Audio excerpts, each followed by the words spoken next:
بسم اللہ الرحمن الرحیم۔ رب اشرح لی صدری ویسر لی امری واحلل عقدۃ من لسانی یفقہوا قولی واجعل لی وزیرا من اہلی۔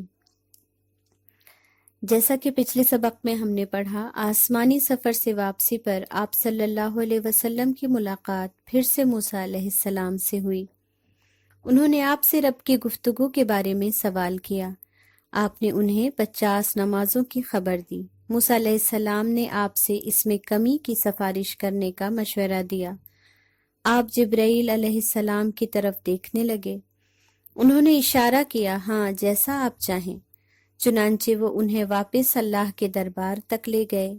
رب نے رسول اللہ صلی اللہ علیہ وسلم کی سفارش پر 10 کی کمی کر دی، لیکن موسیٰ علیہ السلام نے پھر تخفیف کا مشورہ دیا۔ آپ پھر گئے۔ اس طرح آپ اتنی بار کم کرانے گئے کہ 5 نمازیں باقی رہ گئیں۔ حضرت موسیٰ نے کم کروانے کا پھر مشورہ دیا۔ وہ بنی اسرائیل کے نبی تھے، امت کی کمزوریوں اور سستیوں سے اچھی طرح واقف تھے، لیکن سرور کائنات نے فرمایا، اب مجھے اپنے رب سے شرم آتی ہے، میں اسی پر راضی ہوں اور سر تسلیم خم کرتا ہوں۔ یہ کہہ کر جب آپ کچھ آگے بڑھے، غیب سے ندا آئی، میں نے اپنا حکم نافذ کر دیا اور بندوں کے لیے تخفیف کر دی۔ وہ 5 نمازیں ہیں اور ثواب میں 50 ہیں، میرے نزدیک بات بدلی نہیں جاتی۔ واقعہ معراج دراصل اللہ کی طرف سے رسول اللہ صلی اللہ علیہ وسلم کے لیے ایک عظیم تحفہ تھا۔ پے در پہ ایسے واقعات آپ صلی اللہ علیہ وسلم کی زندگی میں پیش آئے تھے جن کا اثر آپ پر بہت گہرا ہوا تھا۔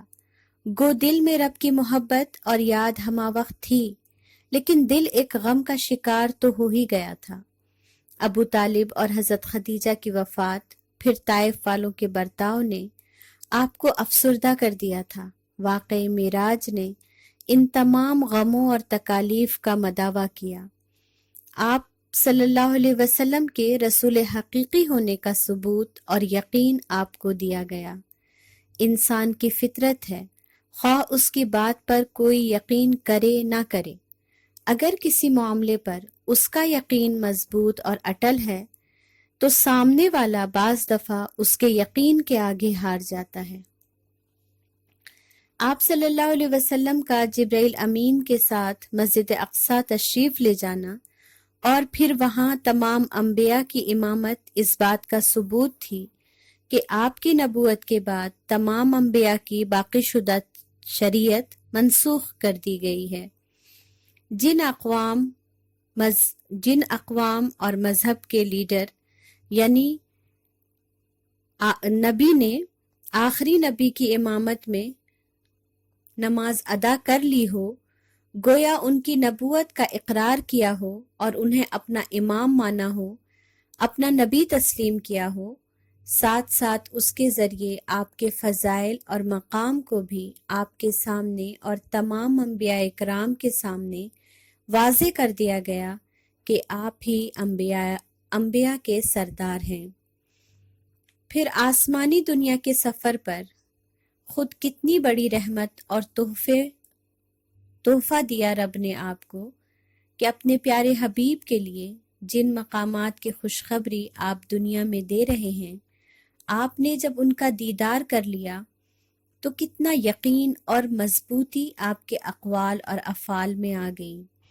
یہی وجہ تھی کہ ہم پاتے ہیں صحابہ کرام زندگی ایسے گزارتے تھے گویا وہ جنت اور جہنم کو کھلی آنکھوں سے دیکھ رہے ہوں۔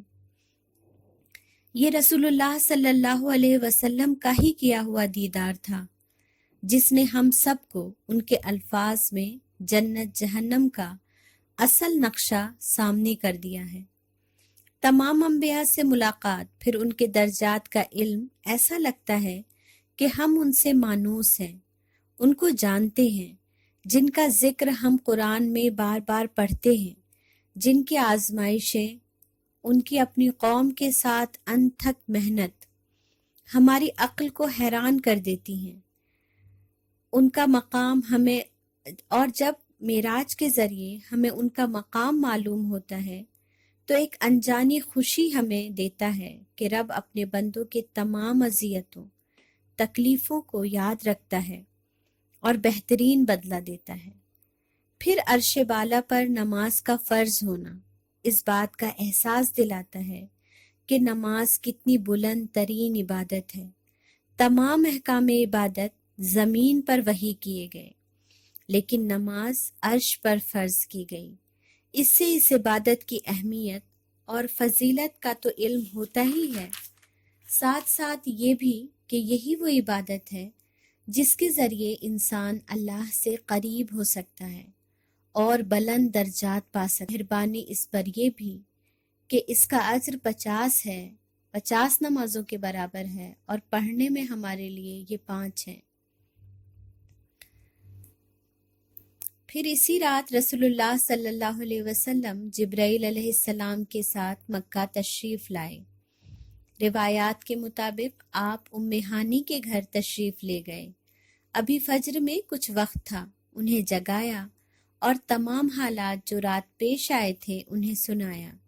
ام ہانی نے کہا، آپ اس کا ذکر مکے میں کسی سے نہ کریں۔ آپ نے فرمایا، نہیں، بلکہ میں ہر ایک کو بتاؤں گا جس کی مجھے خبر دی گئی ہے۔ علامہ ابن قیم فرماتے ہیں کہ جب نبی صلی اللہ علیہ وسلم نے صبح کی اور اپنی قوم کو ان تمام حالات کی، یعنی بڑی بڑی نشانیوں کی خبر دی جو اللہ رب العزت نے انہیں آسمانی دنیا میں دکھایا تھا، تو قوم کے جھٹلانے اور تکلیف پہنچانے والی باتوں میں اضافہ ہو گیا۔ کسی نے تالی بجا کر تو کسی نے ایک دوسرے کو آنکھ دبا کر آپ کا مذاق اڑایا۔ پھر کسی نے دریافت کیا کہ اچھا بتاؤ بیت المقدس کے بارے میں، اس کے تمام حالات کے بارے میں۔ دراصل اہل مکہ اچھی طرح جانتے تھے کہ رسول اللہ صلی اللہ علیہ وسلم بیت المقدس کبھی نہیں گئے ہیں، اور اس طرح انہیں بآسانی جھوٹا ثابت کیا جا سکتا تھا، کیونکہ اہل مکہ کے بہت سے افراد بیت المقدس کو دیکھ چکے تھے اور وہ ان کی غلط بیانی کو فوراً پکڑ سکتے تھے۔ اس کے جواب میں اللہ نے آپ صلی اللہ علیہ وسلم کی نگاہوں کے سامنے بیت المقدس کی امیج ظاہر کر دی، اور وہ آپ کی نگاہوں کے سامنے تھا۔ اب حال یہ تھا کہ آپ صلی اللہ علیہ وسلم قوم کو بیت المقدس کی تمام کیفیت تفصیل سے بتا رہے تھے، اور ان کا کوئی بھی اس کو رد کرنا تو دور کی بات، کمی بھی نہ نکال پا رہا تھا، کیونکہ رسول اللہ صلی اللہ علیہ وسلم جو کہہ رہے تھے وہ ہو بہو صحیح فرما رہے تھے۔ نیز آپ نے ان قافلوں کا بھی ذکر کیا جن کو آنے اور جانے کے دوران آپ نے دیکھا تھا، حتیٰ کہ ایک اونٹ کا بھی ذکر کیا جو اپنے قافلے کے آگے آگے چل رہا ہے۔ پھر جیسا کہ آپ نے بتایا تھا، قافلہ اسی حالت اور اسی اوقات میں مکہ داخل ہوا، لیکن اس قدر عظیم نشانی کے باوجود کفار اپنے انکار پر ڈٹے رہے۔ کہا جاتا ہے جب اس بات کی خبر حضرت ابوبکر صدیق کو دی گئی کہ تمہارا دوست راتوں رات مسجد حرام سے مسجد اقصی تک کا سفر کرنے کا دعویٰ کر رہا ہے، تو کیا تم اب بھی اس کی تصدیق کرو گے؟ کیا تم اب بھی اسے بھٹکا ہوا گمراہ نہ سمجھو گے؟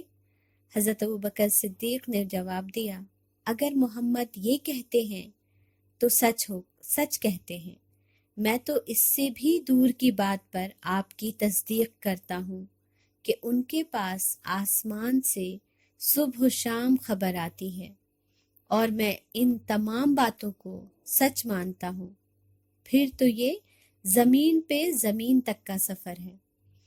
اس تصدیق سے خوش ہو کر رسول اللہ صلی اللہ علیہ وسلم نے آپ کو صدیق لقب دیا۔ اسرا اور معراج کے بابرکت واقعے میں بے شمار حکمتیں پوشیدہ ہیں۔ رسول اللہ صلی اللہ علیہ وسلم نے بیت الحرام سے بیت المقدس تک جو سفر کیا اسے اسرا کہا جاتا ہے، جس کا ذکر سورہ بنی اسرائیل کی پہلی آیت میں ہی مل جائے گا۔ بیت المقدس سے عالم بالا تک کے سفر کو معراج کہا جاتا ہے، جس کا ذکر سورہ نجم کی 7ویں آیت سے 18ویں آیت تک میں مذکور ہے۔ ایک بار براہ راست اس کا مطالعہ ضرور کریں۔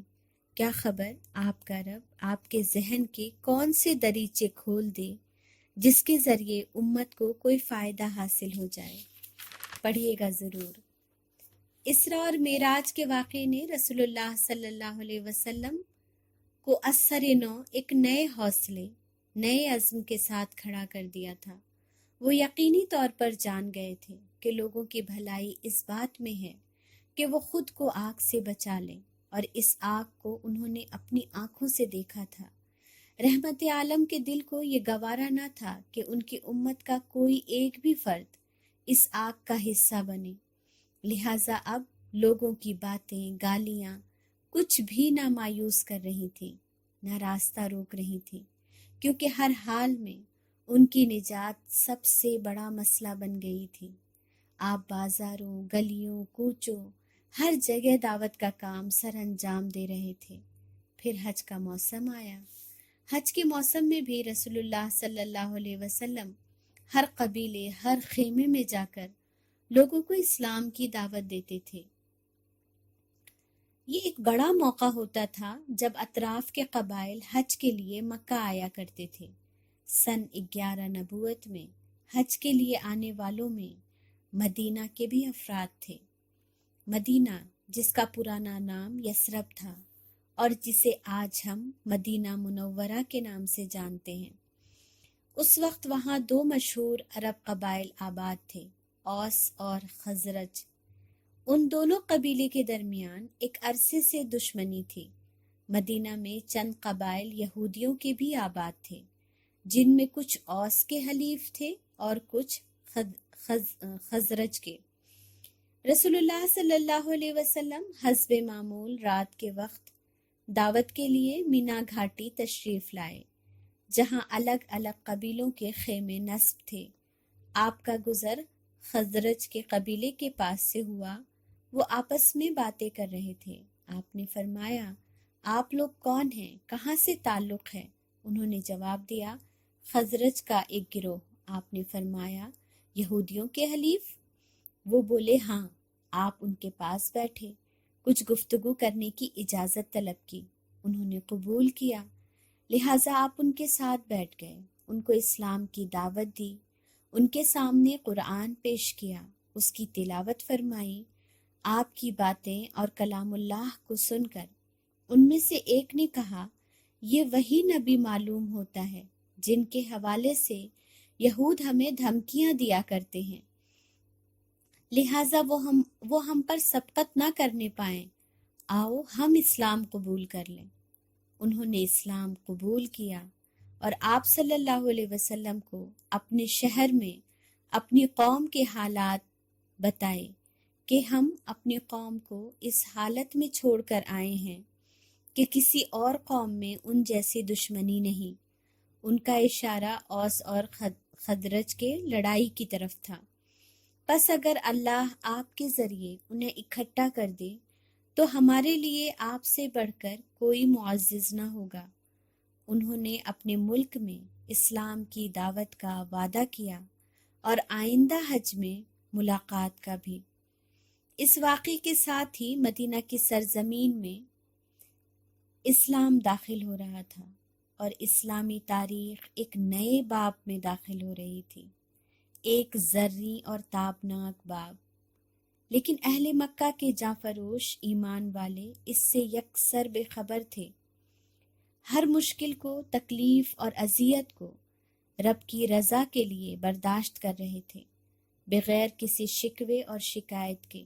انہیں کہاں معلوم تھا کہ رب تو اپنے بندوں کو فولاد اور کندن بنا رہا تھا، کیونکہ انہیں ایک ایسی تاریخ بنانی تھی جو قیامت تک مثالی ہو، جس کی قیامت تک آنے والی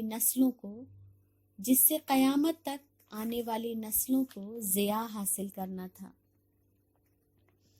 آج کے لیے بس اتنا ہی۔ سبحانک اللہم و بحمدک، نشہد ان لا الہ الا انت، نستغفرک و نتوب الیک۔ سبحان ربک رب العزت عما یصفون، وسلام علی المرسلین والحمد للہ رب العالمین، آمین۔ جزاکم اللہ خیر۔